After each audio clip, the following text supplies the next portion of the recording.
10वी-12वी पदवीनंतर पुढे काय? वैद्यकीय क्षेत्रात हवंय उज्ज्वल भविष्य आणि 100% रोजगार. मग निवडा केपी पॅरामेडिकल इन्स्टिट्यूट. प्रगत तंत्रज्ञान, दर्जेदार शिक्षण आणि कौशल्यपूर्ण प्रशिक्षण एकाच ठिकाणी. हो, आम्ही घेतो तुमच्या कौशल्य विकासाची जबाबदारी आणि आमचे विद्यार्थी सरकारी, खासगी हॉस्पिटल आणि नामांकित लॅबमध्ये कार्यरत. आजच प्रवेश घ्या. KP paramedical institute. शिक्षण, कौशल्य आणि रोजगारांचं विश्वसनीय नाव. ओमराजे निंबाळकरांच्या बाबतीत आपण म्हटलं, खरं म्हणजे काल त्यांच्या वडिलांच्या हत्येचा खटला कोर्टामध्ये निर्णयासाठी होता. ते स्वतः आणि त्यांचा कुटुंब पूर्ण एका वेगळ्या दुःखामध्ये होतं आणि अशा संवेदनशील परिस्थितीमध्ये त्यांना शिवीगाळ करणं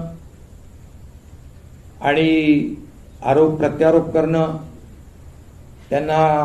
त्यांच्याकडे होते तेव्हा ते अगदी जमिनीवरचा कार्यकर्ता म्हणून म्हणणं आणि नंतर आरोप करणं रील स्टार म्हणून, हे सगळं जे आहे, सकाळी आरोप करतात, खासदारांना शिव्या देतात, संध्याकाळी त्यांच्या रात्री गपचूप जाऊन घरी जाऊन पाय धरतात.